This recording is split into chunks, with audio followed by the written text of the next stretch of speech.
আমি এখন অনেক উচ্চতায় আছি, আশা করি বুঝবেন কিনা জানি না। দেখেন অনেক উচ্চতায় আছি।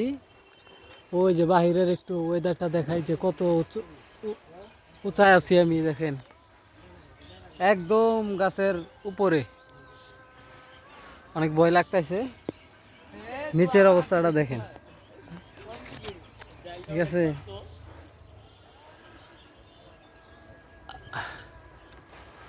সেই মানে পরিবেশটা অনেক সুন্দর।